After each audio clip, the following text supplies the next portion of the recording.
Hello. Okay. So everybody, this is Mike here. You guys are actually seeing Mayor Pete Bass and Chief Cerruto. Welcome to our listening session. I'm just going to give you guys a little bit of an introduction as to how this is going to work from just the technical side of things. So if we could, so as I admit you guys in, if you guys could just come in and without video, that would be great. And without audio, that'd be great. I'll send you guys all invites to turn on your video if you'd like so that the folks can see you. I'll give you the invite to turn on your audio too so that the folks can hear you as well. Just as a brief instructional, if you want to participate, what you need to do is raise your hand. That doesn't mean literally hold your hand to the screen. That means go into the participants panel and in the and next to your name and in the bottom right corner, you should have the ability to click on a button icon that says raise hand. And I'll be able to then funnel to them who has their hands raised, and I'll try to do that in as chronological an order as possible. We are going to try to limit everybody to 5 minutes. Right now, there's about 5 or 6 people in the room, so there is some leeway if the officers here would like to extend your time. We can do that. I'll do my best to keep your time. I'll let you know when you have about a minute to go. I'm not going to mute anybody until I get some indicator from Chief Cerruto or Mayor Bass, and we'll be here as long as they're willing to stay. So, without further ado, I'm going to turn on their microphones and hand it off to whoever wants to start. Thank you, and welcome, New Milford. Very happy to be here, and I'm always happy to be here representing the fine men and women of the New Milford Police Department, who work very hard every day to keep New Milford safe and to provide high-quality services to this community. We're here to listen to you tonight. We're here to hear your concerns about any issue, any topic that you might want to discuss. I think it's very important for us to hear from the community, hear what you think is going well, and hear what you think we can make improvements on. So I thank you to all of you who are a part of this meeting tonight, this listening session. I'm here this evening with Mayor Bass, Chief, Captain Wilcoxon, Lieutenant Wheeler, good evening. and Lieutenant Grabner. Good evening. We're here as a team. We're here because we feel we're all in this together. We're in this together, and the community is in this together. No one of us could make this all happen alone. So even here at the police department, we realize that we need the community, and we need to work together with the community. And that's been my philosophy from the start. So we've set aside some time tonight, and as I said, I'm very interested in hearing from as many people as we can. I know we have a little less than 10 people in the queue tonight, and we want to give everybody a chance to talk. So if we can keep our comments to around 5 minutes, if it goes on and there's less people, we can certainly extend the conversation. But I will take to heart what I hear tonight. I'll listen to your concerns, consider all the points that you make, and we'll move forward from there over the next few months, hopefully having another listening session to hear common themes throughout the community. I'd like to start by opening the floor up. Who would be first, Mike? I don't see anybody with their hands raised, so let's see.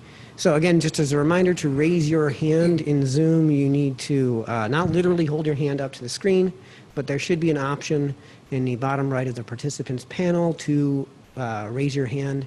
It may be next to your name. Oh yeah, it should be next to your. So okay, so Morrissey Bunch, I see your hand is raised. I'm going to ask you to unmute, and I'm going to send you an invitation to turn on your camera. If you don't want to turn on your camera, you may leave your camera off. Hi, good evening. It's Tony Morrissey calling with the Morrissey Bunch. It's good to see everybody at the table. Mr. Mayor, Chief, I want to thank you guys for the work that you're doing. As most probably know, we are very, very knee-deep in the opioid crisis, and I want to acknowledge you guys publicly for the work that you're doing even today we had a big arrest, and I want to thank you for that. We've come a long way in 1 year. So thank you to everybody.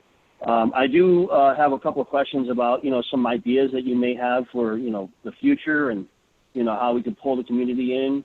Mr. Bass, I know that you and I probably have spoken with several individuals who are eager to do some sort of community function. I'm wondering if maybe we can work with a liaison to get those things spun up and on a calendar and stuff like that. So with that, I'll let you guys respond. Go first, Chief. Mr. Morrissey, thank you very much for being here tonight. We appreciate all the work you're also doing and your bunch is doing within the community. As I said, we're all in this together, and it is important that we work together from all different angles and aspects. I've mentioned often that I have a multi-pronged approach to this terrible issue that we deal with within our community. Education is a big part of that. Outreach and assistance, providing resources is another big part of that answer, as is enforcement. You mentioned a key arrest that the New Milford Police Department did make recently, and we're working hard. I have zero tolerance for drug dealers, and we're working hard to eradicate the supply chain. That being said, the answer is not solely there. We need to educate people.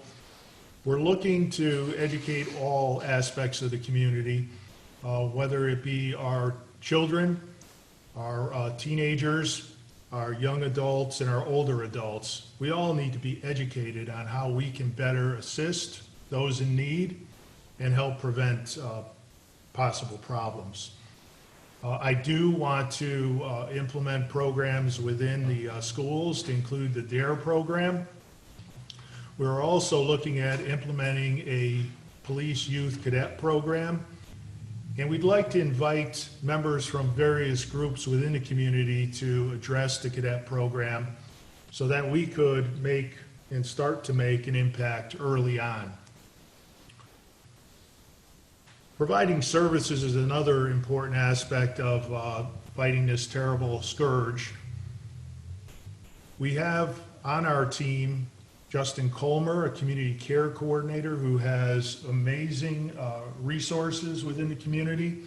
He has a network of people he can reach out to, and he's coming upon 1 year of service with us, and he's had some remarkable success. He has helped over 125 people within the community on several different issues to include drug addiction, homelessness, joblessness, and suicidal risks. So he's been a welcome asset to our team. It's a very unique approach. I'm very open-minded as a chief to hear any new ideas that you or the community may have on this topic. My team is also as open-minded. We realize that we have to look at things from outside the box to deal with this long-lasting program, which we've not been able to solve as of yet. Mayor? Thank you, Chief. Thank you, Mr. Morrissey, for being on this listening session of the Chiefs. And Chief, thank you for doing this for our community, giving our community a chance to provide input to you and to your command staff. And I can't thank you enough for all you've been doing for the community, especially as was noted today, that you did have that very big and prominent drug arrest. So thank you to you and the men and women of the New Milford Police Department for being very vigilant and, as you said before, having a no-tolerance policy concerning illegal drugs in our town. We won't tolerate it and stand for it, and I appreciate all the men and the women under your command, Chief, for really putting the foot to the metal, so to speak, in drug interdiction. So thank you very much for that. Mr. Morrissey, concerning the events that we spoke about before, definitely, let's get together. One of the things we do have to be mindful for is we want to make sure that we still comply with all our COVID-19 policies that the governor has set forth. But I think there is some, especially as we're still in phase 2, I think there still may be some opportunities where we can do some things, especially highlighting drug overdosing and also the ability to fundraise for different opportunities that we spoke about before. So let's get together via phone tomorrow and set up a meeting and move forward with those things as well. So again, Chief, thank you. Thank you. Mr. Morrissey, did we address the concerns and questions?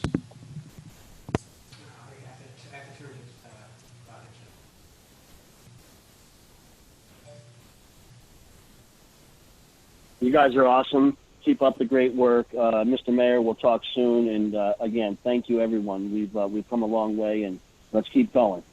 We got to keep going. Thank you.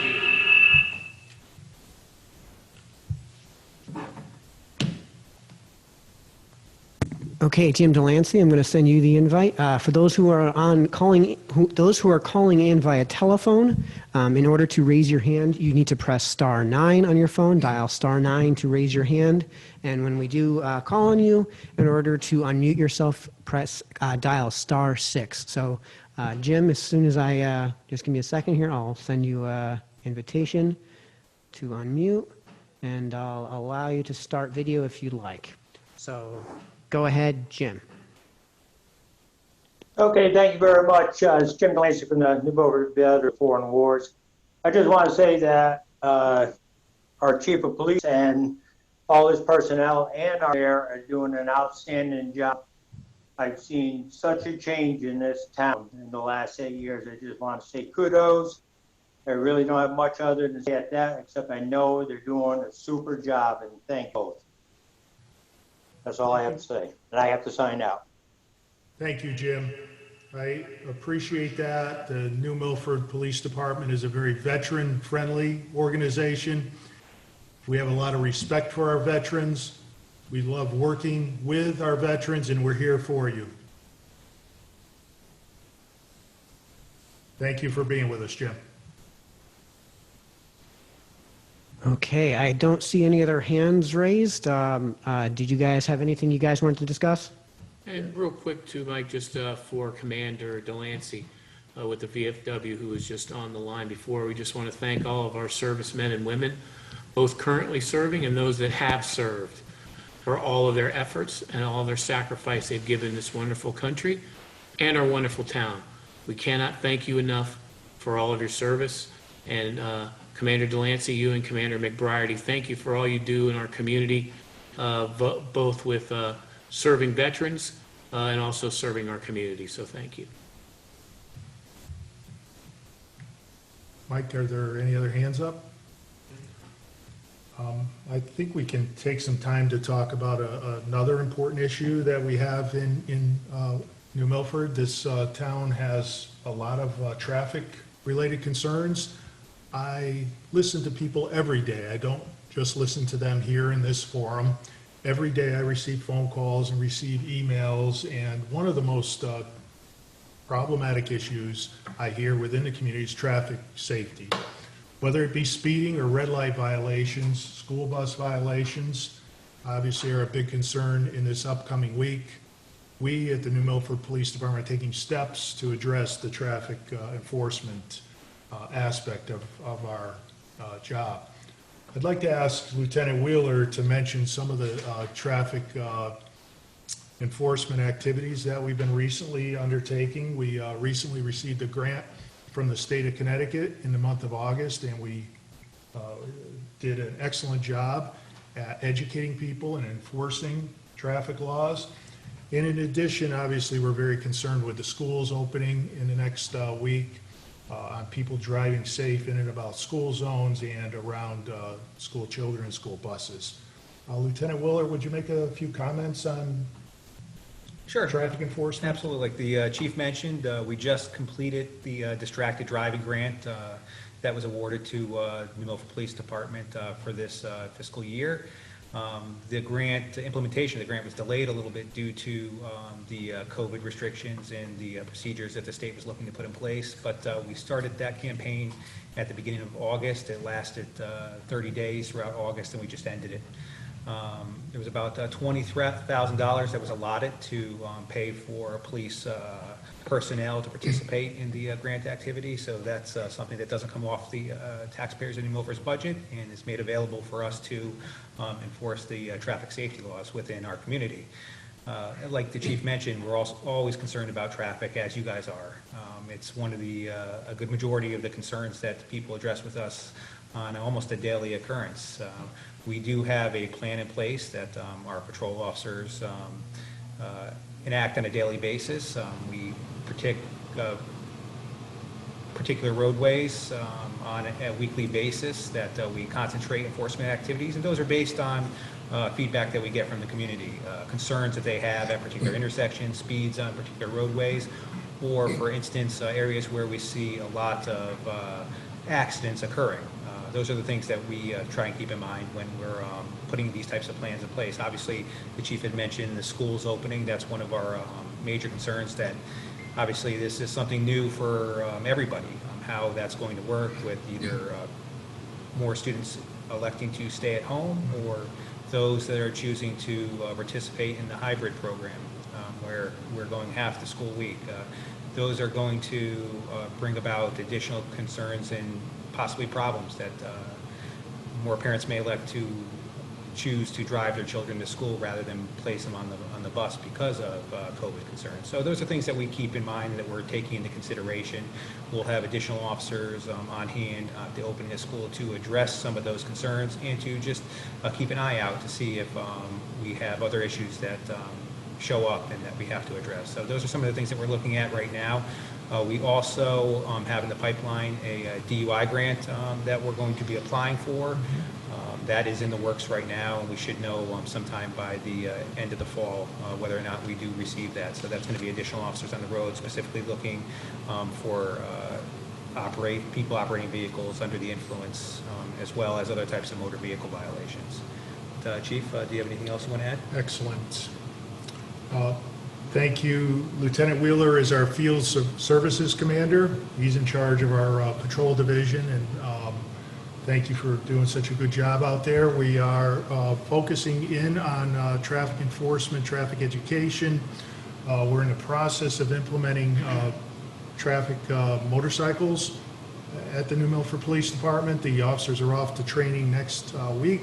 We're very excited to get those into the mix, and gives us another very useful tool for officers to create a more safe traffic environment within the community. Are there any more questions online, Mike? I don't see any other hands raised, but it looks like a few people have joined in just as of late. Just as a reminder, if you'd like to participate, if you'd like to ask a question, if you'd like to make a comment, the police and Mayor Bass are here to hear all of your input. All you have to do is raise your hand. That does not mean literally raise your hand to the camera. That means click the raise hand icon next to your name in the participants panel. If you're having trouble getting the participants panel open, if you move your cursor over to the middle of the Zoom meeting screen and wiggle it around a little, there should be a little icon at the bottom that says participants. Just click on that, and that should open up that panel. As a reminder to everybody who's calling in on the phone, if you'd like to raise your hand, the way you do that is *9 on the telephone. So I'll give everybody just a quick second here in case there's anyone else that wants to chat with everybody here. So.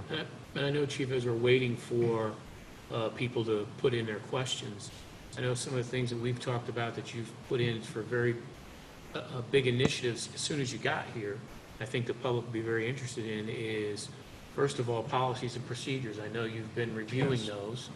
And then also talk a little bit about the police department being accredited, which I think is just a super Yes. goal that we're looking to do. Yes, so the mayor is correct. One of my first initiatives was to review all of our policies and procedures to see where we stood with operations. The world evolves at a very quick pace, and our operations need to keep up with that. We need to keep up with the ever-changing laws, the ever-changing interpretations of different laws, and we need to keep up with the best practices within our profession. And we've been doing that over the last year, reviewing our policies, putting new policies into play on a continual basis. Part of that is because we're working towards accreditation. We've been working towards accreditation now, going on 10 months. And it's been something that we've set as a goal of ours. It's not something that we can accomplish overnight or in a year. It's something that's going to take us 2 or 3 years to accomplish. But we're working towards that goal. We have a vision of being the best, and being the best includes having an accreditation and having a set of policies that meet best practices. Captain Wilcoxon has been very helpful in helping to formulate a lot of these new policies. Cap, would you make a few comments on the policies, and particularly the use of force policy that we recently implemented? Sure, Chief. Thank you. Recently, we had a visit from the state of Connecticut that reviewed our policies. We did very well on the inspection, but probably out front in people's mind is specifically the use of force policy. And even before the recent law that was passed this summer, the chief and I and the rest of the command staff sat down and went over the New Milford Police Department's use of force policy. We got ahead of the game, and we're actually well out front of where we were just 12 months ago with regards to officers and how they handle calls, how they treat de-escalation, and also how they use force and consider their interactions with the public. And so there's a use of force continuum that we were all trained on many, many years ago, and as these policies throughout the country change, we want to be on top of it. We want to be out in front of everything so that we are actually moving forward and not being dragged forward. So we want to look forward and certainly not back. And those use of force policies are absolutely going to be in line with everything that the state of Connecticut is going to require us to have. So like I said, we're out front and we're ready for the changes as they come down to the pike. Excellent, thank you. Yes.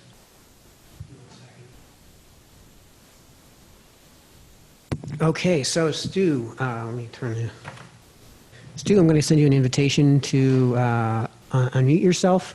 Just as a reminder to everybody, we're going to try to limit to 5 minutes. I'll keep a timer on that and let you guys know when you're at 4 minutes, when you have 1 minute to go.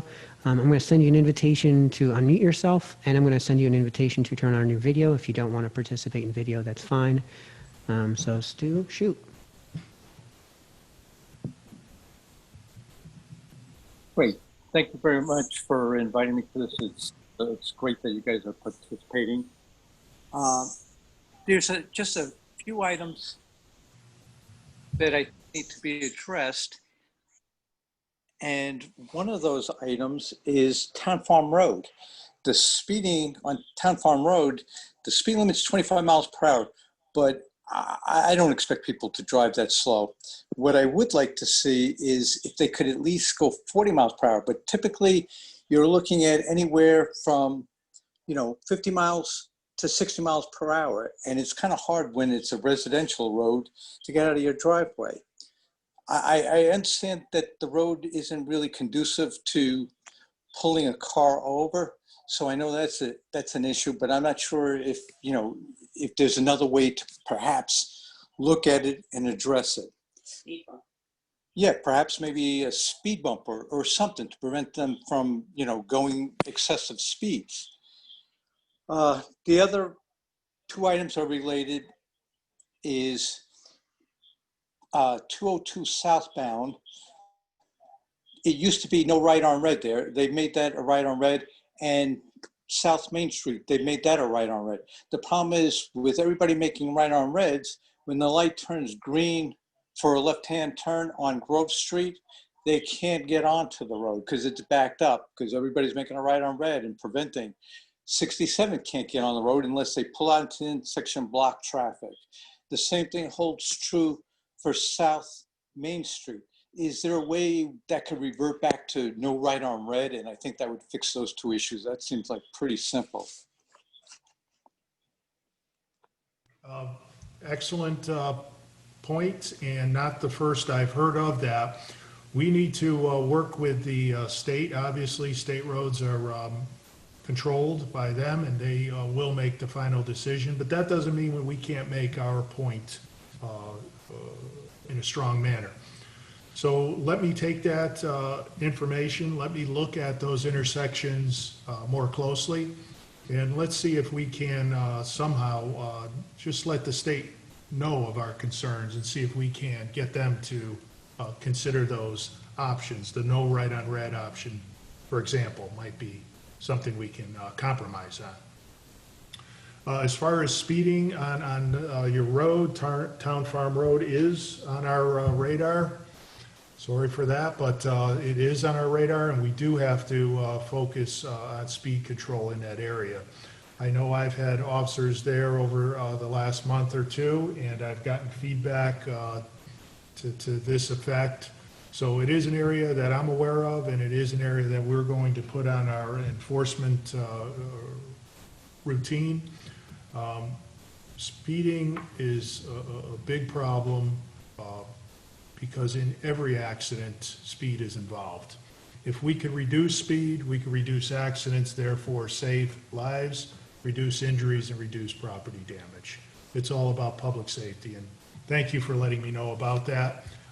Please feel free to reach out to me, email me, or give me a call, and I'd be even happy to meet you out there in person.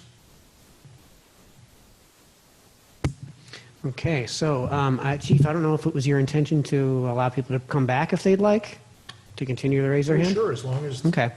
All right, so folks, if you are, I don't see any hands raised, but if you'd like to participate, ask a question, make a comment, offer a suggestion, all the police officers here and Chief Cerruto are happy to hear you out. Like I said, we're going to try to keep everybody to 5 minutes at least in the first go through, and I'll let you know when you have a minute left. So if you want to raise your hand, it looks like, let me just make sure I've got. Okay, so Morrissey bunch, looks like you guys have unmuted yourselves. I am going to turn on the speakers here so everybody can hear you, and I'll send you an invite if you want to join with video. Go ahead. Okay, cool. So thank you for sharing the updates to the policies and procedures and talking a little bit about some of that. Can you elaborate any more on that? Were there any other policies or procedures that are worth noting that have been sort of under review or updated or things like that? Yes, I'm going to turn that over to the captain. Captain, you could report on the updated policies.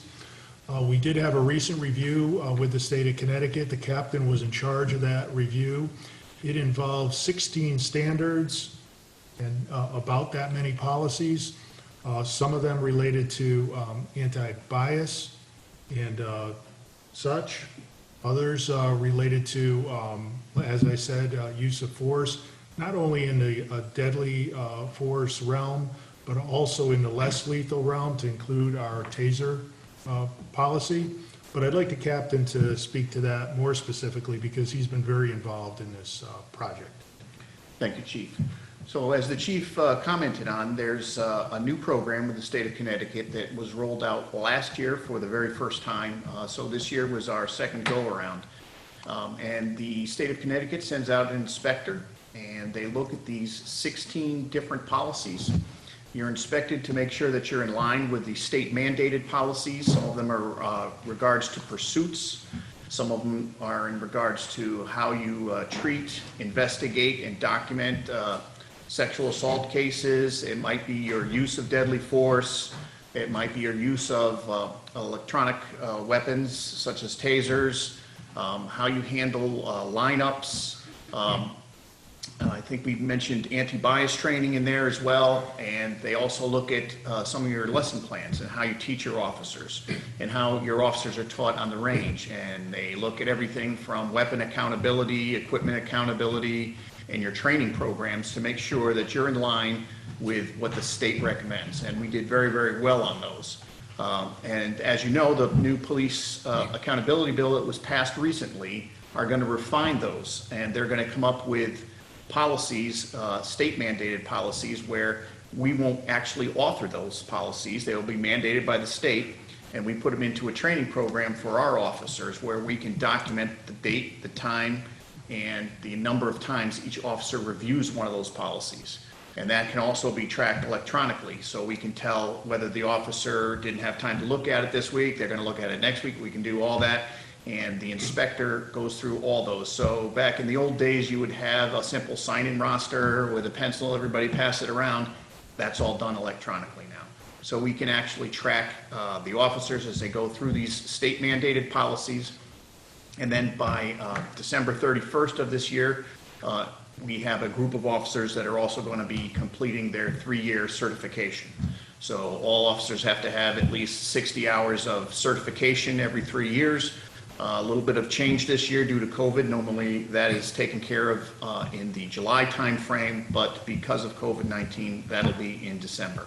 So we'll have that completed by the end of the year as well. So, in brief, that is the standard that we met recently.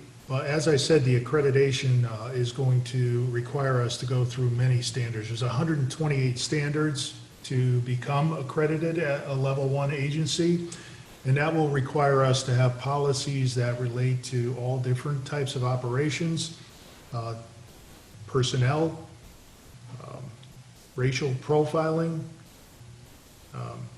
equipment, many different accreditation standards we are going to have to meet, and we will meet. So it's a work in progress. It's something where we have started at our higher risk and higher liability policies that were mentioned, but also that were required for this recent review. So all the policies are on the table, all the policies will be updated. Part of the accreditation process is also an annual review of the policy. So once they are in place, we will continue to review them and update them as needed.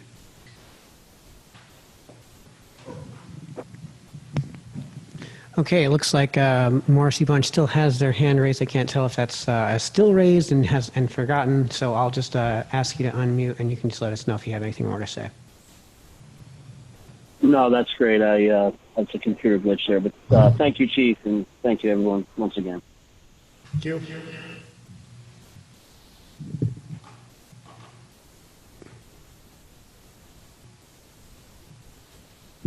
All right, I don't see any further hands raised. Mike, if I could take a minute, I also did introduce Lieutenant Grabner, and Lieutenant Grabner is our detective commander.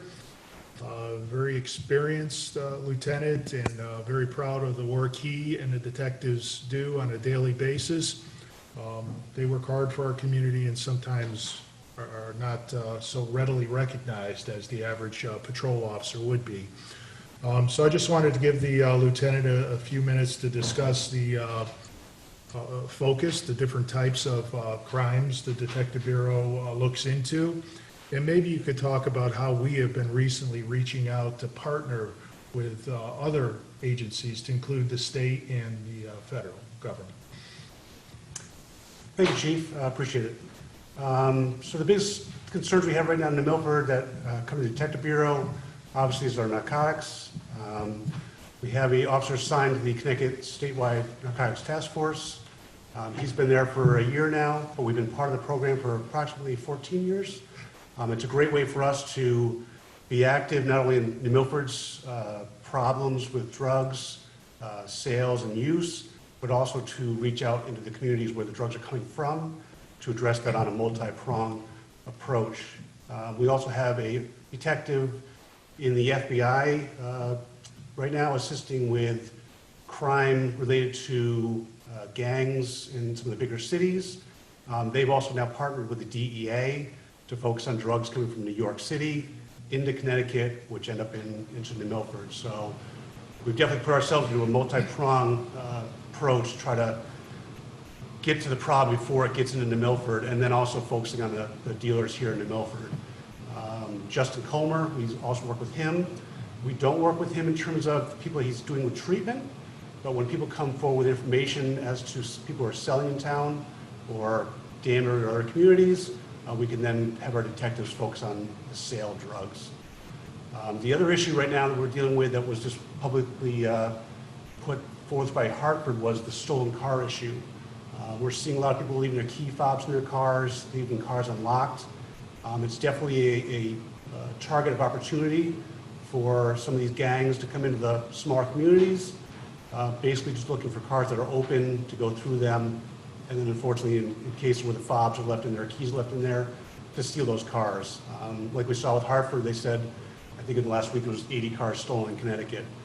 So it's a statewide issue. We've seen that here in New Milford as well, so our detectives have been focusing on that, focusing on DNA for these vehicles, to try to identify suspects.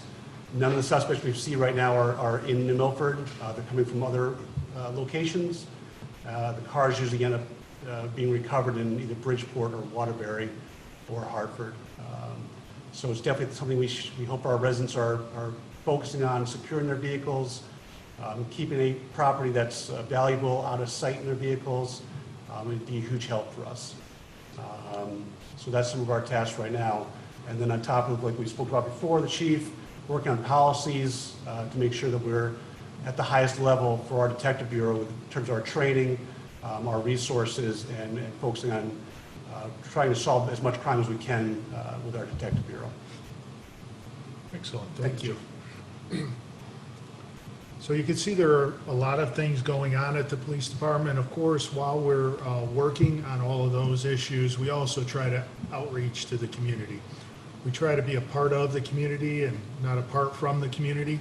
We want to work with all aspects of the community, whether it's our neighborhoods, our business partners, the schools, our elderly citizens, our veterans, whatever aspect of the community. We want to partner with you. We want to reach out and work together. I mentioned a few of the programs that we're implementing. We are implementing a cadet program. We're going to be announcing that soon. We're very excited about reaching out to our younger citizens. We want to teach leadership. We want to teach excellence. We want children to be confident in themselves and their abilities. We want our officers to be role models to the community.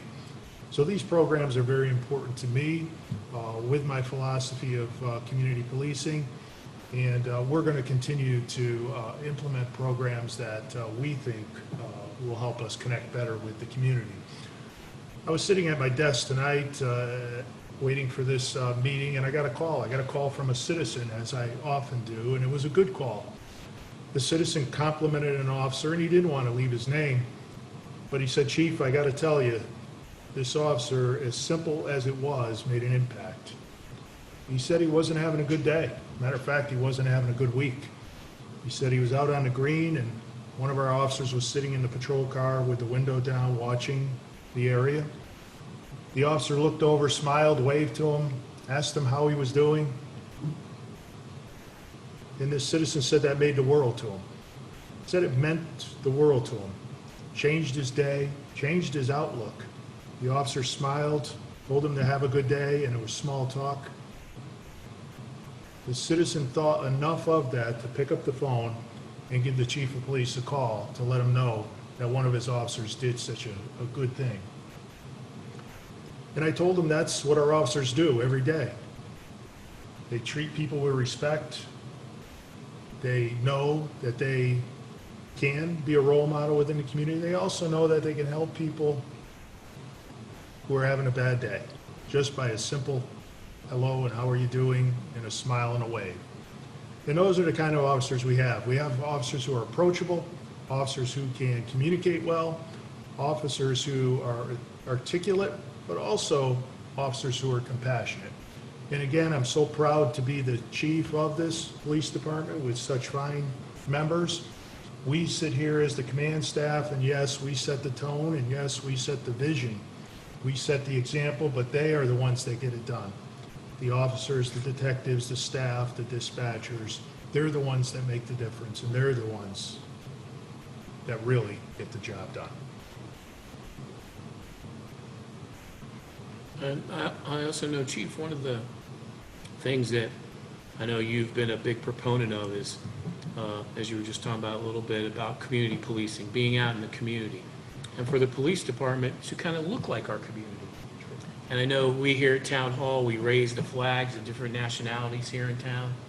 to complement that particular community that dovetails and fits into New Milford. And one of the things I know that you, when we have our weekly talks, you talk about the diversity of the department itself and how that emulates the town, and your thoughts on community policing. Yes, it's true.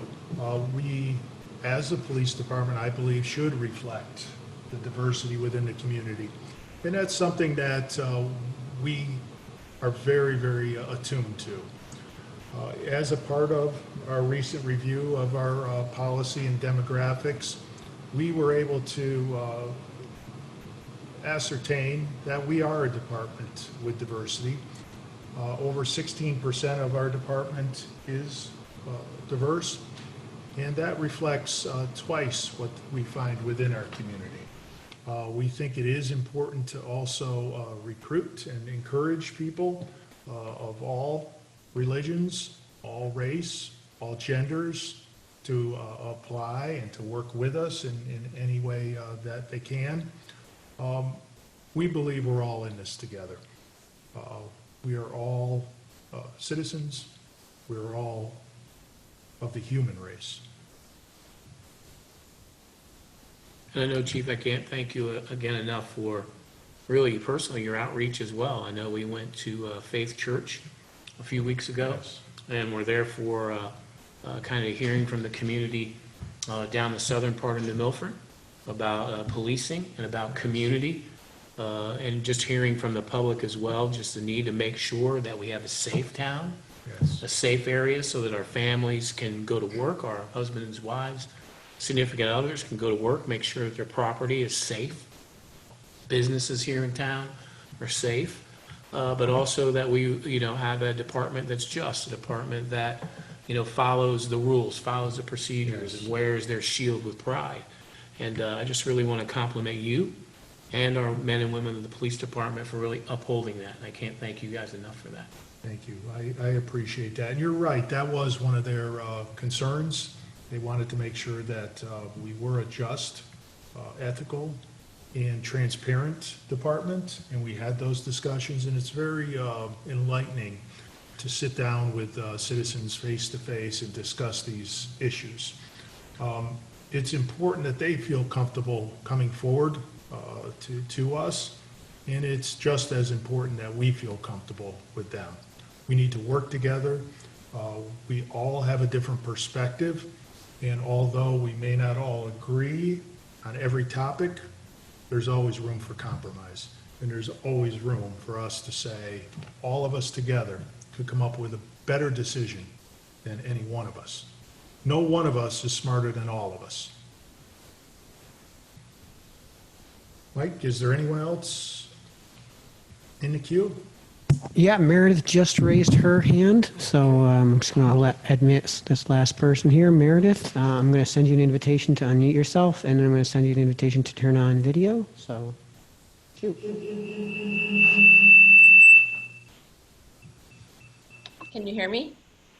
Yes, good evening. Hi. Sorry, I joined late, but I'm happy to be here, and thanks you guys for taking time to do this. Let me start my video. I'm Meredith. Hi. Chief, you had mentioned that you guys were going to implement a cadet program sometime soon, and I am curious, also to the point that you recently made about like diversity in your department, how you might focus your recruiting efforts on potentially recruiting cadets who come from different groups and different backgrounds, and how that might present a challenge, or how you might approach sort of diversifying the department from from the cadet pool, from the recruiting process. Meredith, you hit on an excellent topic, and this is a topic I've been thinking about over the last few days as we think of moving this program forward. I've talked about that with my command staff. The mayor and I have discussed the importance of diversity on our cadet corps. The town of New Milford is approximately 8% minority, and I want to work to reach out to that percentage. I need to work with the school system. I need to work with the youth agency. I need to work with the area churches. I need to work with the community to ensure that we have opened all the doors we can for everybody who wants to be a part of that. My staff, who is in charge of the cadet corps, is diverse. I have both a female officer and a male officer involved, and that's by design. I also want to involve different genders. Different races. As I said, we're all in this together. And I do think it's important to set that example at an early age and encourage people to get involved at an early age, because this may lead to something more. There may be somebody who joins the Cadet Corps that thinks maybe they would like to pursue a career in law enforcement one day. And this could actually be a recruitment opportunity for us to recruit diversity within our community. So those are some of my ideas on how we can. And if you have any ideas that would be helpful, please reach out, because that is one of my goals with this program.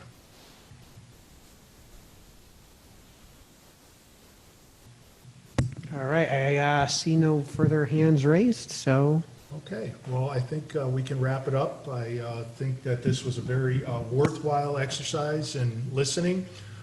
Communication is very important, and listening is a large part of communication. And I know that as your chief of police, I need to listen to the community. I need to be responsive to your concerns and your needs.